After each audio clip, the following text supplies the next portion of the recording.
We're all a little depraved and debaucherous. Here is the king of podcasts. So coming up in April of this year, 2024, there's a new movie coming out that was scheduled to come out before the strike in June, but it was pushed back because of the writers and actors strike of 2023. That movie is called Challengers. And Zendaya, who we've seen in a number of featured projects, of course, the Spider-Man series with Tom Holland, Euphoria.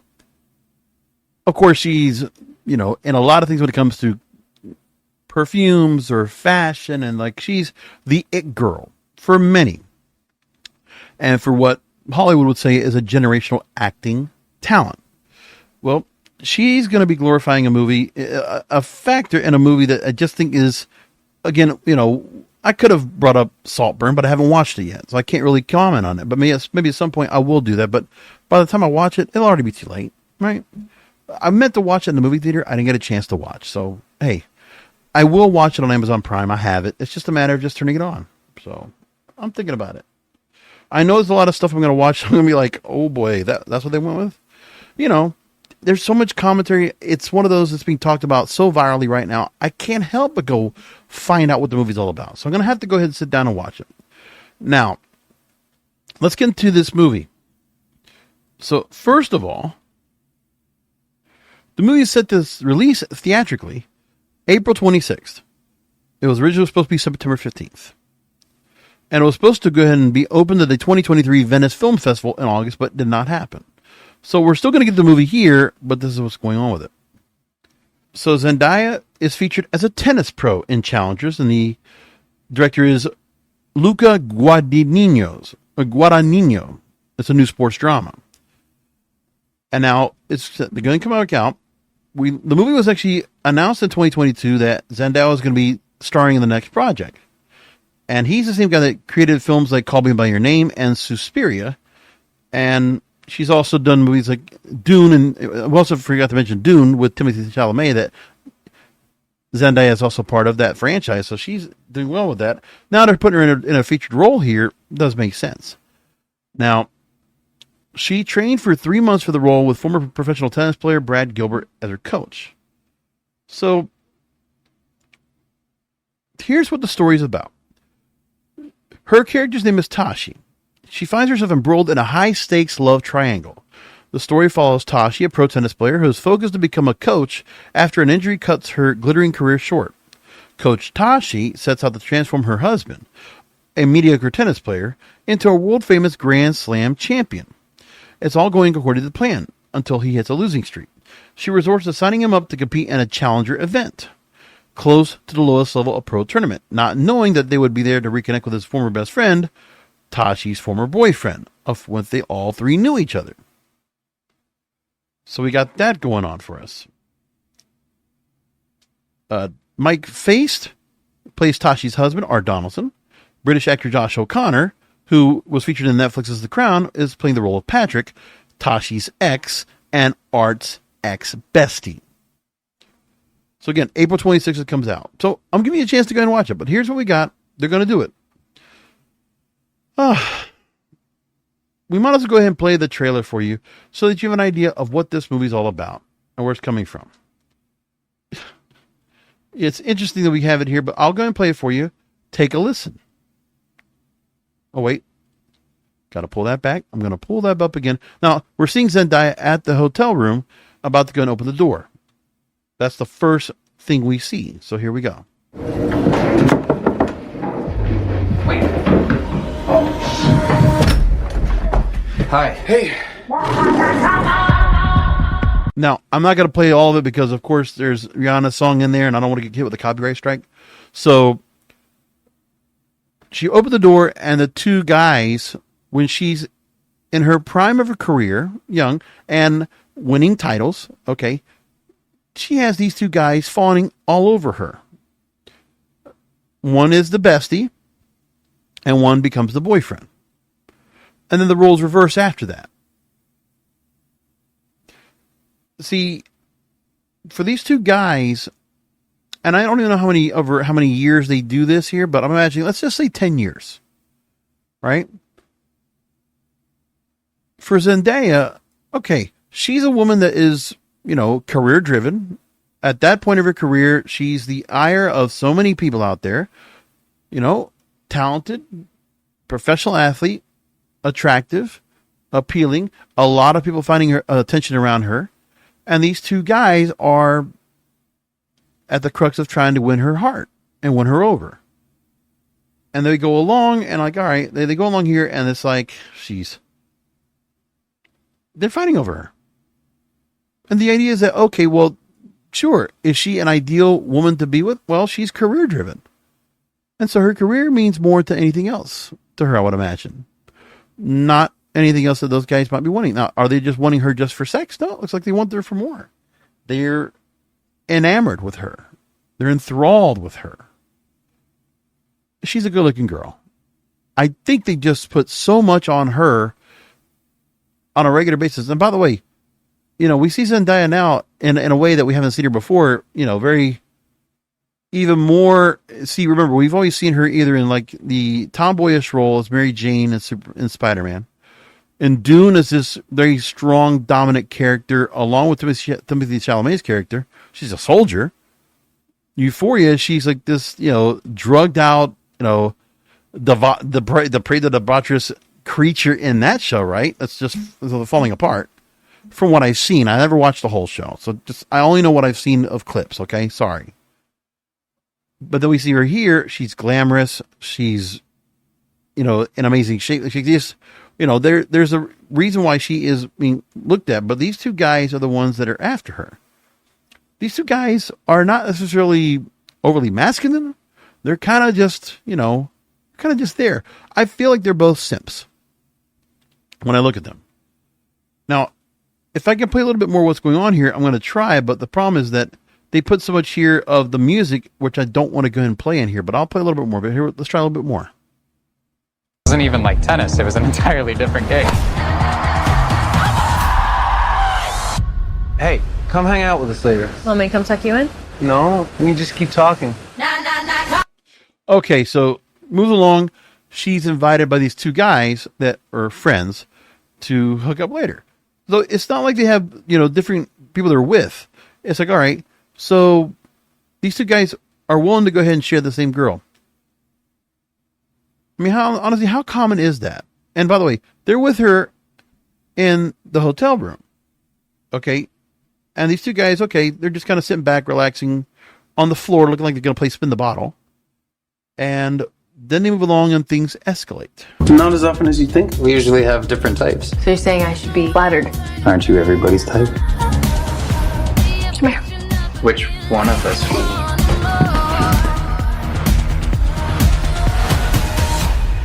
Okay, she entices both of them to come into the bed to make out with her. And both guys are willing to just find out which one they want. Now, they both have just expressed, their admiration. They're basically almost like a crush on her because she's a celebrity. She's popular. She's famous. And these two guys are willing to go ahead and follow over, like fanboys, over her. Now, do I want to take that into account? Maybe. And see, the two guys were making the point. They were kind of both flirting with her and talking to her.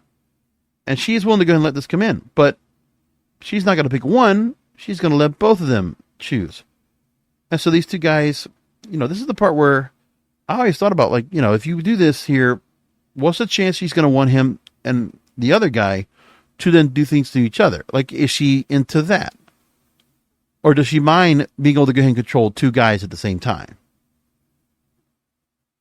I remember when I had a girl try to do that to me. And she was young, by the way, right? I was fresh out of college and I was working in TV news, right? Maybe about a year into the job. So I'm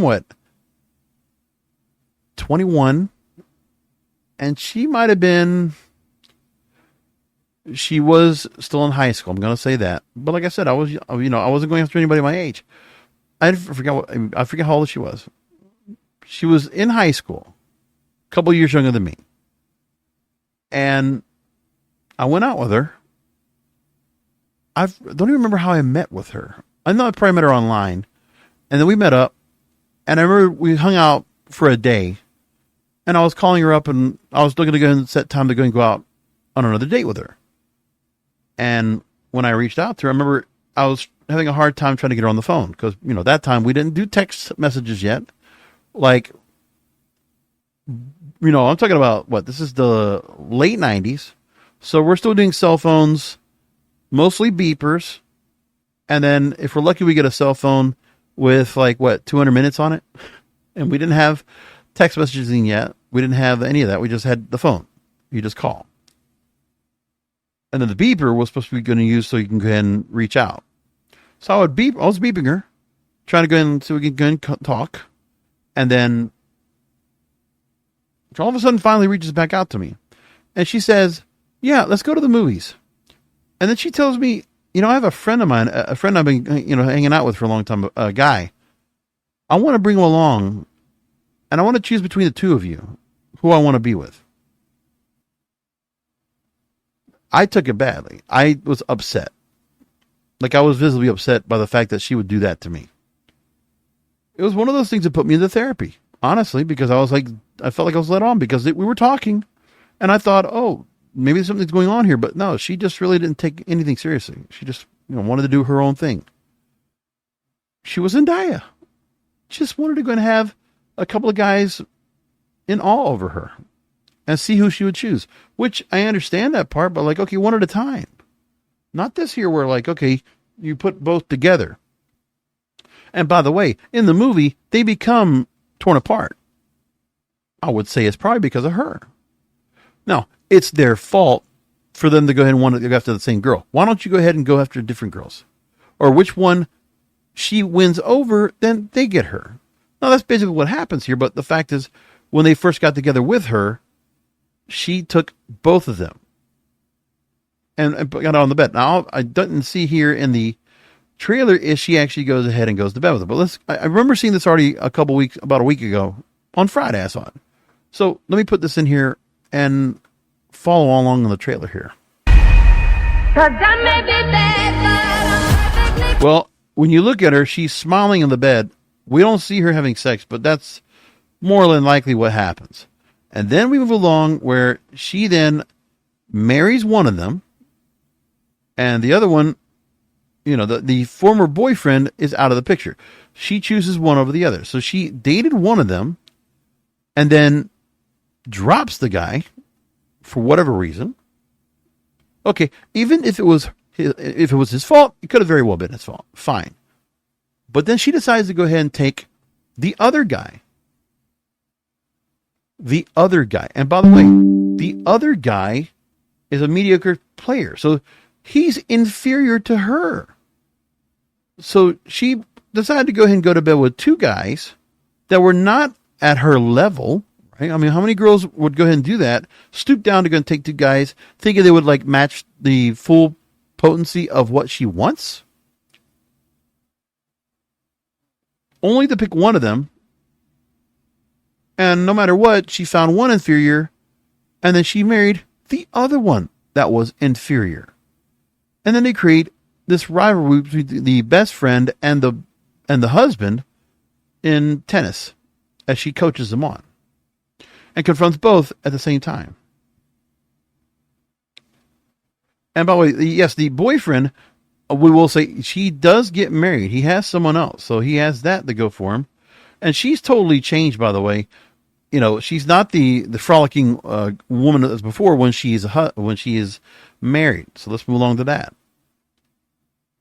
It's got his coach, Tashi Donaldson, who also is his wife. I'm playing for both of us, Tashi. I think maybe we're disturbed by the fact that she could have been into someone like me. When we were teenagers. When we were teenagers. Hey, I love you. I know. She's not interested in him anymore. They have a strained relationship, and then this guy comes back in the picture, and it's not as if she has any feelings for him. It doesn't sound like that's what it is. But obviously, well, they confront each other, and they move along with it. So let's go and go along farther in the trailer. I'm taking such good care of my little white boys. I assume you planned this? Not this part.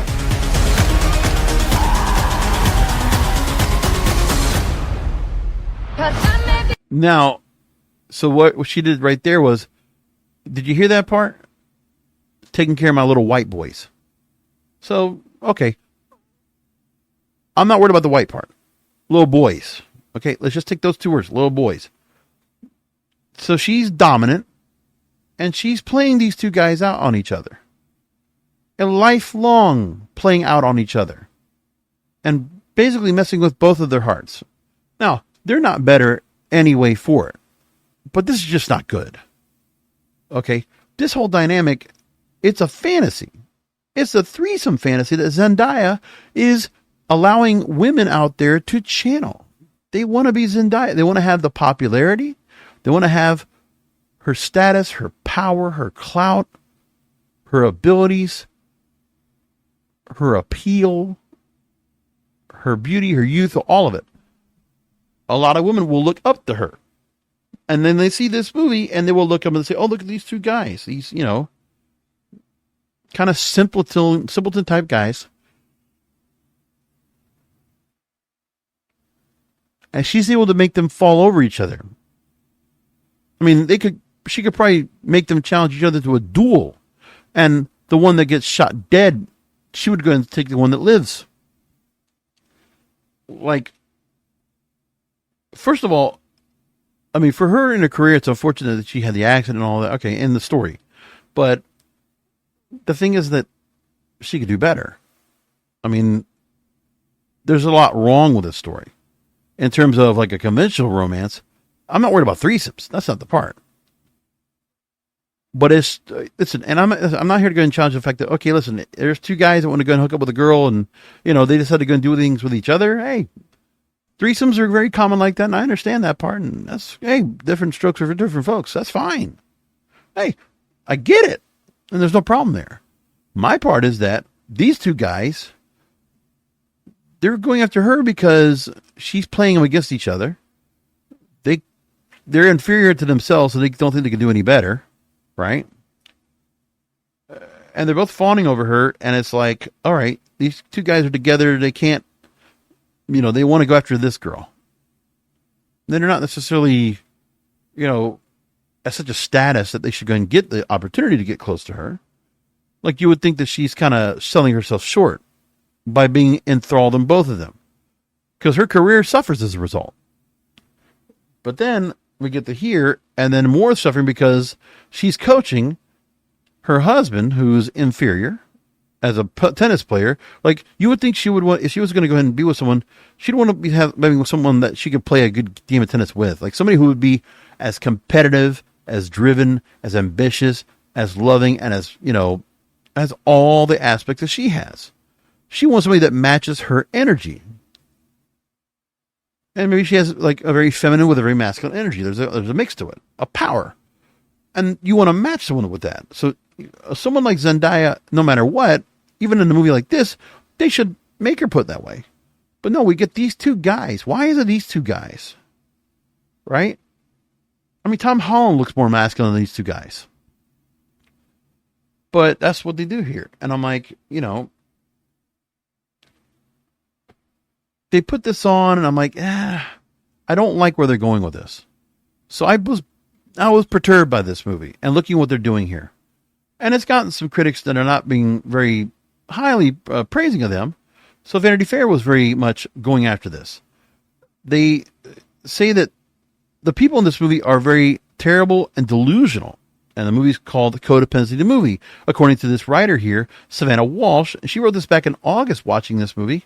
In anticipation for the Venice Film Festival. So the characters are delicious, delusional, and downright horrific. Now, Josh O'Connor, one of the stars, says that in the pair dances around the particulars of Guadagnino's delicious script before people are able to film. O'Connor says that they should know that it's not just a tennis movie or a movie about a love triangle. It's psychological, it's emotional, it's grief, it's everything. And Zendaya adds on, it's super intense, I would agree. But also they mentioned about Zendaya assures O'Connor, who says he's based on the character on the fiery temper of tennis pro Nick Kyrgios, quote, I don't think you're anything like Patrick. That's a relief, considering that their characters are terrible, according to Naomi Witter. But what was so fun and bright, I hate to say villain, but there's a villanesque quality to all the characters. And also goes on to the final player in the triangle, Mike Feist. Art has his own darkness, and he's definitely a puppet master. We're all the puppet master at different moments. And then Zendaya agrees, teasing that audience allegiance may shift upon repeat viewings. Yeah, I just enjoyed the conversations after the fact. Team Tash, Team Art, Team Pat. Who's the bad guy? Who's the good guy? It changes every time. Well, I'm glad that they're trying to bring up that point here. Because it is that. They're not good at the end of it. Zendaya calls this movie codependency movie, saying, quote, I love seeing people's take on the characters when they've only seen the trailer. It's like, just wait, you have no idea. Okay, Zendaya, you're probably right. You're probably right. I don't know. Well, I will go watch it. Maybe. It depends on what's coming out. There might be some other movies that come out, but like, you know what? If it's a week, there's nothing much to go and watch. I'll probably go watch it. I mean, it's April. It's not the head of the summer movie blockbuster season, so if it would have been run a little bit earlier, I probably would have caught it most likely. But I mean, I might go watch this. I don't know. It obviously the trailer has got my attention. It's got me almost triggered. Like, it's true. I'm doing a podcast about it. So I appreciate what the trailer did. It obviously got my attention the first time out. I know what the movie was. I remember the name. I remember who it was. And I'm like, all right, I'm going to talk about it. So I did. There you go. So they make a point that this movie, Zendaya looks to assume the mantle of the leading actress of tomorrow, and as such, every new release is greeted with the same level of optimistic anticipation. So the movie is understandably hotly awaited. And the director is in the directorial hot seat, a slick, contemporary, and timeless aesthetic as expected, and he's famous for capturing a real sense of the bourgeoisie in his movies, as well as an air of voyeuristic sensualism that has become such a hallmark of the Italian auteur. Now, Guadagnino actually also praises Zendaya and saying the way she expresses and exudes the power of her athleticism is wonderful, but at the same time, the way she goes through seduction is very beautiful in the film. Okay. So there's not any real blow up on this right now, and nobody's really making a lot of real bad comments about it. Like, we're just kind of waiting what it was going to be, so that's it. But this is the same guy that's tackled cannibalism, dancing witches, and summer romances. And deciding to go put this movie out and see what's going to go and do. We're all finding out about it.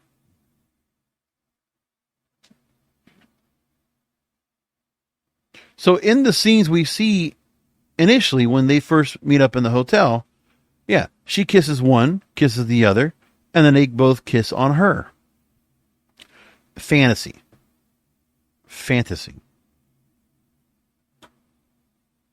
But for some people, they're saying, oh, this is so happy. We're going to get to see Zendaya finally get to be hot on screen. Okay.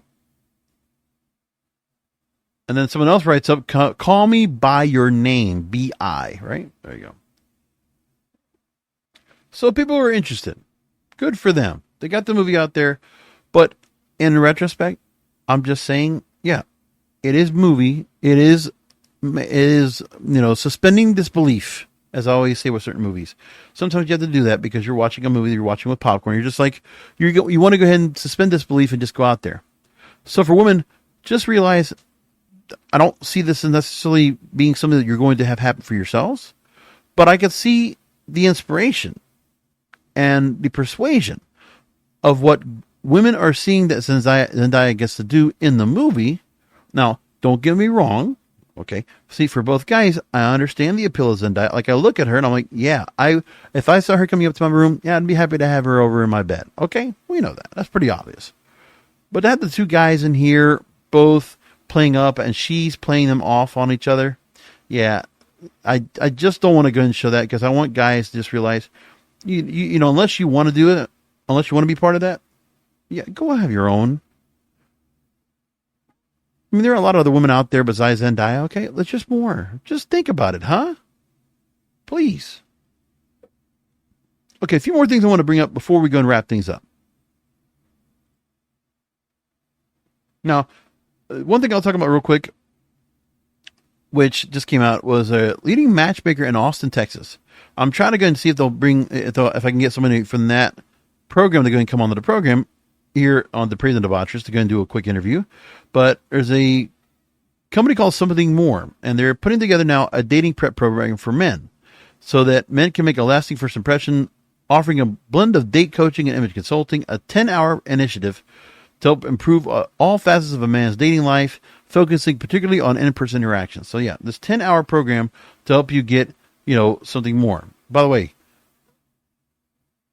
you'll have strategic personalized date coaching sessions, a mock date with with an expert female date coach, a 4-hour comprehensive image wardrobe analysis, and recommendations created personally by a salon owner in Austin, Texas, and a 1-hour wrap-up consultation with a certified matchmaker, Julia McCurley, as part of this program.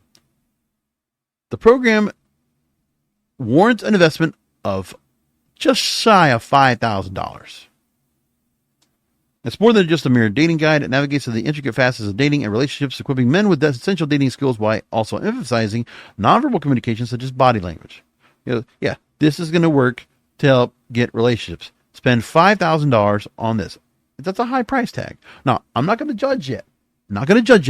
I want to go in here if I can go ahead and find out more from Julia or someone from the team that will talk to me about it. So I'll keep you updated if I get the chance to go and talk about these folks about this. New study on incels that came out. I want to bring up this and one other story. So, a new study was published in the Journal of Sex Research. And in involuntary celibacy, or incels, there are challenges faced by this community. Now, they surveyed 151 incels and 149 non-incels across the globe, revealing that incels make fundamental errors about what females look for in a romantic partner. They overestimate the importance of physical attractiveness and financial resources, while underestimating the importance women place on intelligence, kindness, humor, and loyalty. And contrary to mainstream media narratives, incels have lower standards for partners compared to non-incels and suffer from a variety of mental health issues, including severe depression, anxiety, and loneliness. And they also try to say that some incels exhibit traits associated with autism spectrum disorder. And they're in the spectrum. So now, they also make the point here, and this is from the lead author of the study, William Costello, a research associate at Swansea University. They say that evidence shows that men are most inclined towards misogyny when they doubt their appeal to female partners, and that unwanted celibacy predicts misogyny.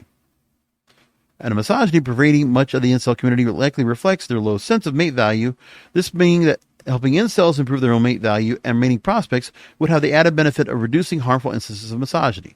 Okay, so incels are inherently misogynists. So all the red-pilled alpha guys out there, this particular study is trying to tag all those guys as incels because they're misogynists. Do you see what they're doing right there? Create that correlation. And they also say that, the importance of tailored mental health support for incels will possess specific mating-related thinking errors that could impact their interpersonal relationships. Also targeting using cognitive behavioral therapy, CBT, grounded interventions to help correct these errors in mind reading, and confirmation bias is disrupted that fuels their toxic beliefs. Wow. So let's go and tag incels as misogynistic, mentally impaired, and possibly autistic. Isn't that nice? That sounds so wonderful. Wow. Okay. And one last thing, Bumble decides to go and tell people that they have found the best time frame for making a match on the app. They said that the best chance to go and connect with somebody on Bumble is on Monday nights between 7 and 8 p.m. in the U.S. and 8 and 9 p.m. in the U.K.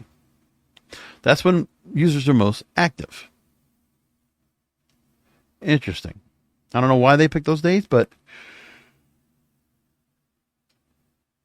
they also made the mention with V-Day, Valentine's Day coming around the corner, that the optimal dating profile should have 5 photos, then no longer than about 45 words. Once you make a match, have a conversation that goes beyond the superficial before going on a first date. All right. Also make the mention that there might be many active singles that are just went through cuffing season, which we talked about back in October, and says that they might be risking dating at burnout. Yeah, about broken hearts and also toxic relationships, huh? Anybody think about that? Anyways, there's the show for tonight. KingofPodcasts.com is where you find all my content, including this right here. And you can subscribe to the show on YouTube at King of Podcasts, and you can find this show wherever you find podcasts. So, to wrap things up, as we talked about Zendaya and the direction she's going to be in this new movie called Challengers. Listen, I get it. I can appreciate her, right? Being a part of all this. And listen, if she's able to get a couple of guys, to hook up, she can go ahead and walk down. They're all cute, and these two guys are sitting there waiting to go and talk to her. And that's like, hey, she don't need any girlfriends to go and hang out with. She can just go along and have these two guys play up against each other. Then she kisses both. They kiss her. She goes back on the bed. And they all get a little depraved and debaucherous.